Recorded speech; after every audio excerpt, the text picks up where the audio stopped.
Children आपके exam online होंगे, offline होंगे? कोई कह रहा है सब्जेक्टिव होंगे, कोई कह रहा है एमसीक्यू बेस्ड होंगे, कोई कह रहा है टर्म वन के बेस पे ही टर्म टू का रिजल्ट बनेगा, कोई कह रहा है टर्म टू भी होगा। क्या होगा? बहुत सारी कंफ्यूजन है, तो इस वीडियो में सारी कंफ्यूजन दूर कर दूंगा। उससे पहले बता दूं कि आज है 30 दिसंबर और फाइनली वो दिन आ गया है जिस दिन टी शर्ट्स का गिव अवे जो हमारा चल रहा था वो आज किया जाएगा। ठीक है, इसके लिए मैंने ऑलरेडी एलिजिबिलिटी क्राइटेरिया बता दिया है। जो लोग इन टी शर्ट्स को जीतना चाहते हैं उन लोगों को करना क्या है, इंग्लिश बाबा चैनल और क्वेश्चन आंसर चैनल दोनों चैनल को सब्सक्राइब करना है। दोनों चैनल का लिंक मैंने डिस्क्रिप्शन में डाल दिया है। नंबर एक बात। दूसरी बात, जो आज दोपहर में 3 बजे वाला सेशन होने वाला है अनअकैडमी पे, वहां पे मैं कुछ क्वेश्चंस आउट करने वाला हूं जो मैं 7:40 वाले सेशन में पूछने वाला हूं। देखो बहुत ध्यान से समझना। 3 बजे आज एक अनअकैडमी पे मैंने क्लास रखी है, उसमें मैं वो वाले क्वेश्चंस डिस्कस करूंगा जो मैं 7:40 यानी कि फाइनल क्लास में पूछने वाला हूँ। 7:40 में गिव अवे है और 3 बजे मैं वो वाले क्वेश्चंस क्या करूंगा, आउट करूंगा, बताऊंगा कि आपको ये क्वेश्चंस मैं पूछ सकता हूं। ठीक है, तो 3 बजे वाली क्लास का लिंक मैंने डिस्क्रिप्शन में दे दिया है और 7:40 तो है ही है, उसमें तो फाइनल आना ही है। वो तो मैं भी बता दिया था। कुछ बच्चे कल मुझे लिख रहे थे सर एएम या पीएम, ओबीएस बात है शाम को। ठीक है, तो शाम को आना है 7:40 पे। सर अनअकैडमी पे क्लास करने के लिए कैसे आना है? आपको प्ले स्टोर से डाउनलोड करना है अनअकैडमी लर्निंग ऐप। वहां पे आपका नाम, क्लास, फोन नंबर और ईमेल एड्रेस डाल देना है।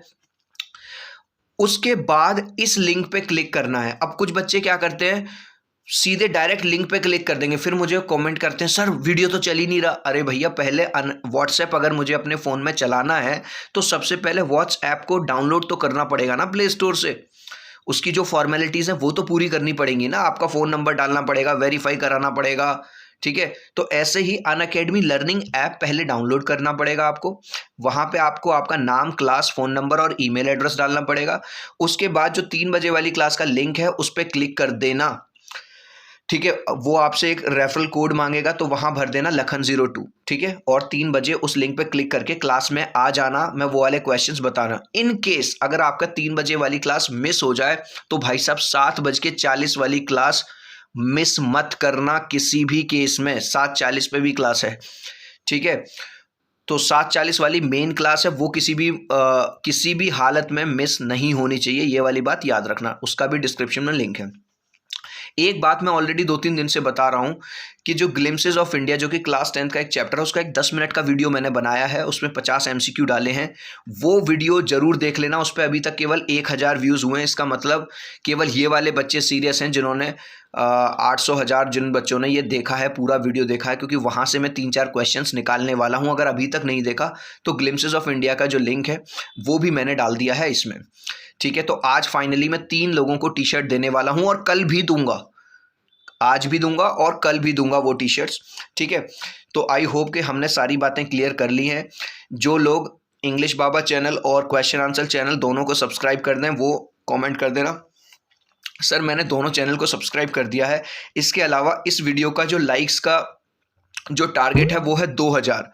ठीक है, अगर मुझे इस पे 2000 लाइक्स आ जाते हैं तो मैं समझ जाऊंगा कि हाँ आप लोग सचमुच में सीरियस हैं। देखता हूं मैं कितने व्यूज पे कितने लाइक्स आ रहे हैं, क्योंकि कुछ बच्चे कह रहे हैं कि हाँ सर मैं तो सब्सक्राइबर हूं, मैं तो एक्टिव सब्सक्राइबर हूं, लेकिन लाइक्स नहीं आ रहे हैं। तो वीडियो को लाइक कर देना। ठीक है, अब हम बात कर लेते हैं हमारे मुद्दे की, जो मैं आपको बताने वाला था कि आपका एग्जाम ऑफलाइन होगा, ऑनलाइन होगा, सब्जेक्टिव होगा, एमसीक्यू बेस्ड होगा। देखो एक बात तो बिल्कुल क्लियर है कि जो हमारे देश के हालात हैं, अगर मैं बात करूं ओमिक्रॉन केसेस के, वो वास्तव में बिगड़ रहे हैं। ठीक है, कोई तुम्हें बताए या ना बताए, मैं तुम्हें बिल्कुल रियल रिपोर्ट दे रहा हूं भाई साहब। रोज आप देख लो यार, कोई भी न्यूज़पेपर उठा लो, कोई भी जो भी तुम्हारे घर में आता हो, दैनिक जागरण आता हो, अमर उजाला आता हो, दैनिक भास्कर आता हो, कोई लोकल न्यूज़पेपर आता हो, कोई न्यूज़ चैनल भी आप चला के देख लो, आज तक देख लो, एनडीटीवी देख लो, एबीपी के, ये सब झूठ बोल रहे हैं क्या? एक बात। दूसरी बात, आपको पता ही है अभी 2-3 जगह पे मणिपुर में स्कूल बंद कर दिए, दिल्ली में स्कूल बंद कर दिए, येलो अलर्ट जारी कर दिया। तो इसका साफ साफ नाइट कर्फ्यू चालू कर दिया। ठीक है, इसका साफ साफ ये वही संकेत हैं जो पहले हमें कोरोना वाले टाइम पे मिले थे।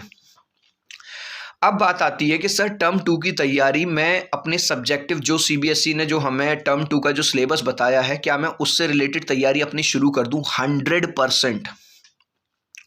देखो हमारा काम है अपना कर्म करना, समझ रहे हो। ये सही है कि आने वाले टाइम पे सब्जेक्टिव हो जाए या ऑब्जेक्टिव हो जाए, कुछ भी हो, लेकिन सिलेबस तो सेम है ना। समझ लो आप मेरी बात। अगर सब्जेक्टिव होता है तो भी वही सिलेबस है, अगर ऑब्जेक्टिव है तो भी वही सिलेबस है। तो आप अपनी तैयारी बिल्कुल कंटिन्यू रखो और अपने दिमाग में ये रखो कि भैया मेरा तो सब्जेक्टिव एग्जाम होगा, मैं तो उसकी तैयारी कर रहा हूं बस, ठीक है। अब कुछ बच्चों को ऐसा लग रहा है कि अगर हम सब्जेक्टिव एग्जाम की तैयारी कर रहे हैं तो हमें ऑब्जेक्टिव क्वेश्चन पढ़ने की जरूरत नहीं है। ये सबसे बड़ा भ्रम है, सबसे बड़ा मिथ है। देखो, ऑब्जेक्टिव क्वेश्चंस पढ़ने से आपके दो फायदे हैं। नंबर एक बात, कुछ बच्चों को लग रहा है इस बार ऑब्जेक्टिव पेपर है ही नहीं तो ऑब्जेक्टिव तो आ ही नहीं रहे। भाई साहब कितनी बार बताऊं, इस बार भी एग्जाम में एमसीक्यू क्वेश्चंस आएंगे। हालांकि मैं ये नहीं कह रहा कि सारे क्वेश्चंस एमसीक्यू आएंगे, सारे क्वेश्चन टर्म 1 की तरह एमसीक्यू नहीं होंगे, लेकिन सीबीएसई ने ऑफिशियल सर्कुलर में ये क्लियर कर दिया कि भाई साहब एमसीक्यू क्वेश्चंस रहेंगे। तो एमसीक्यू क्वेश्चंस आप जरूर पढ़ के जाओ, नंबर 1। दूसरी बात, एमसीक्यू क्वेश्चंस पढ़ने का फायदा क्या होता है। अब जैसे मान के चलो 5 दिन बाद मेरा एग्जाम है, 4 दिन बाद मेरा एग्जाम है, क्या मैं हर चैप्टर को थरोली पढ़ सकता हूं? नहीं पढ़ सकता। लेकिन अगर हर चैप्टर के मैंने 50-50, 40-40, 60-60 एमसीक्यू कर लिए तो पूरा का पूरा जो चैप्टर है वो मेरे दिमाग में बैठ जाता। अच्छा इसका नाम क्या था, ये था, इसमें क्या हुआ था, ये हुआ था, अच्छा इसमें ये हुआ था, ये। तो एक एक पॉइंट में लगभग वो मुझे 10-10 मिनट में मेरा पूरा चैप्टर रिवाइज हो जाता है। इसीलिए मैं क्वेश्चन आंसर चैनल पे हर चैप्टर के इंग्लिश के एमसीक्यू बना रहा हूं। मैंने ग्लिम्सेस ऑफ इंडिया के एमसीक्यू बना दिए हैं टर्म 2 में, और वो मैंने गिव अवे में भी डाला है, ठीक है। अब बात आती है कि सर अगर ऑनलाइन एग्जाम होगा तो ऑनलाइन एग्जाम हम घर से दे पाएंगे कैसे? भैया 33 लाख से ज्यादा बच्चे हैं ऑल ओवर इंडिया जिन्होंने 10th और 12th का इस बार फॉर्म भरा है, जो बोर्ड में बैठेंगे। तो 33 लाख बच्चों का ऑनलाइन घर से एग्जाम कराना प्रैक्टिकली इम्पॉसिबल है। अब बच्चा गांव में भी रहता है, बहुत छोटे शहर में भी रहता है, इंटरनेट नहीं आया तो, डेटा खत्म हो गया तो, कनेक्टिविटी नहीं बनी तो, ठीक है, तो ये कैसे होगा?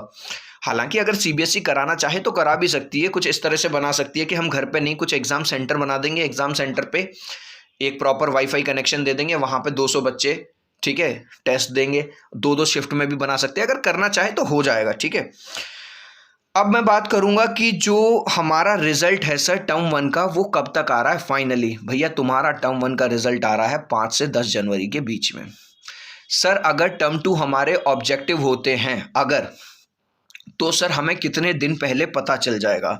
अगर तुम्हारे टर्म 2 ऑब्जेक्टिव होते हैं तो एग्जाम से कम आपको 40 दिन पहले सीबीएसई को बताना पड़ेगा कि हम आपके जो क्वेश्चन है वो एमसीक्यू बेस्ड लेंगे।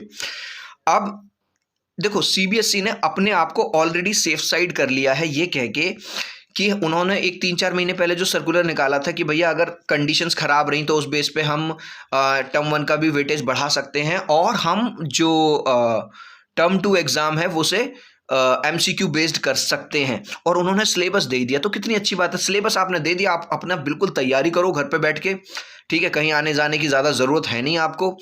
और भैया अगर वो एमसीक्यू बेस्ड आ जाए तो एमसीक्यू बेस्ड कर लीजिए, ठीक है। ये हो गया, क्लास सर्कुलर बता दिया, टर्म 2 वाला बता दिया, एमसीक्यू बेस्ड वाला बता दिया, ठीक है। हाँ, अगर सीबीएसई टर्म 2 को एमसीक्यू बेस्ड करती है तो कुछ फायदे हैं सीबीएसई को। अब वो फायदे क्या है?